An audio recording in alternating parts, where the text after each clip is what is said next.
পাকিস্তানের হাতে আসছে 40টি পঞ্চম প্রজন্মের চীনা অদৃশ্য যুদ্ধবিমান, এমন খবর জানানো হয়েছে সাউথ চায়না মর্নিং পোস্টের খবরে। এদিকে এই ঘটনায় ভারতকে প্রচণ্ড বিচলিত হতে দেখা গিয়েছে। ইন্ডিয়া টুডে সহ একাধিক ভারতীয় প্রথম সারির গণমাধ্যম ভারতের প্রচণ্ড দিশেহারা খবরের কথা প্রকাশ করেছে। বিশ্বের সবচেয়ে অত্যাধুনিক ফাইটার জেট হচ্ছে মার্কিন F-35 যুদ্ধবিমান। এটি এতই ভয়ঙ্কর যে কোনো বিমান শনাক্তকারী রাডার প্রযুক্তি একে শনাক্ত করতে পারে না। ফলে F-35 নামক পঞ্চম প্রজন্মের যুদ্ধবিমান অনায়াসেই শত্রু এলাকায় এসে লক্ষ্যবস্তুতে আঘাত করে নিজ এলাকায় অবলীলায় ফিরে যেতে পারে। এটাই মার্কিন এয়ার পাওয়ারের সুপিরিয়রিটি। যুদ্ধবিমানের সবচেয়ে আধুনিক ভেরিয়েন্ট আছে শুধু আমেরিকা ও ইসরায়েলের হাতে। এদিকে F-35 এর সমকক্ষ বিমান তৈরি করেছে চীন, যার নাম দেয়া হয়েছে J-35। এটা যে মার্কিন F-35 কে টক্কর দেওয়ার জন্য তৈরি করা হয়েছে তা তার নাম খেয়াল করলেই বোঝা যায়।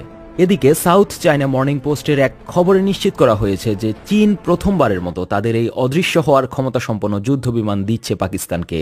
এটা এমন এক সময় ঘটেছে যখন পাকিস্তানি দূরপাল্লার ব্যালিস্টিক মিসাইলের উপর মার্কিন নিষেধাজ্ঞা আরোপিত হয়েছে।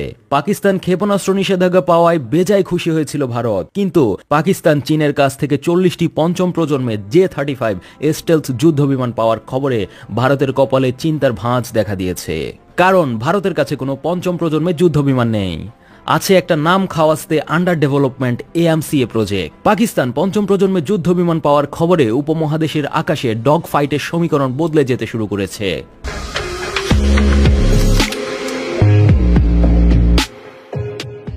ভারত ও পাকিস্তানের মধ্যে এয়ার টু এয়ার এরিয়ার ফাইট এবং ডগ ফাইটের অতীত ইতিহাস রয়েছে।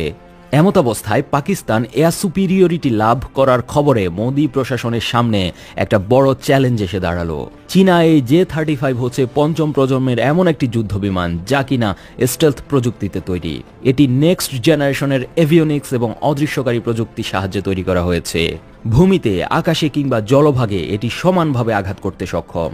এই ফাইটার জেটগুলো দ্বারা পাকিস্তান তার বিমান বহরে বিদ্যমান মার্কিন F-16 ও ফ্রেঞ্চ মিরেজ ফাইটার জেটকে প্রতিস্থাপন করতে পারে। US air forces China aerospace studies institute এর ডিরেক্টর ব্র্যান্ডন ম্যালভেঞ্চি বলেন, পাকিস্তান J-35 ক্রয়ের মাধ্যমে ভারতের উপর এয়ার সুপিরিয়রিটি অর্জন করলো। এখন প্রশ্ন হচ্ছে, ভারত কি রাফায়েল কিংবা ইউরোফাইটার টাইফুনে ভরসা করবে, নাকি পুতিনের কাছে ধর্ণা দিবে সুখোই Su-57 নেয়ার জন্য, নাকি চাইবে আমেরিকার আরো ঘনিষ্ঠ হয়ে একটি পঞ্চম প্রজন্মের F-35 যুদ্ধবিমান লাভ করতে? দেখার বিষয় ভারত তার এয়ার সুপিরিয়রিটি হাসিল করার জন্য কোন পরাশক্তির শরণাপন্ন হয়। জেড আল আসাদ, 21 টেলিভিশন।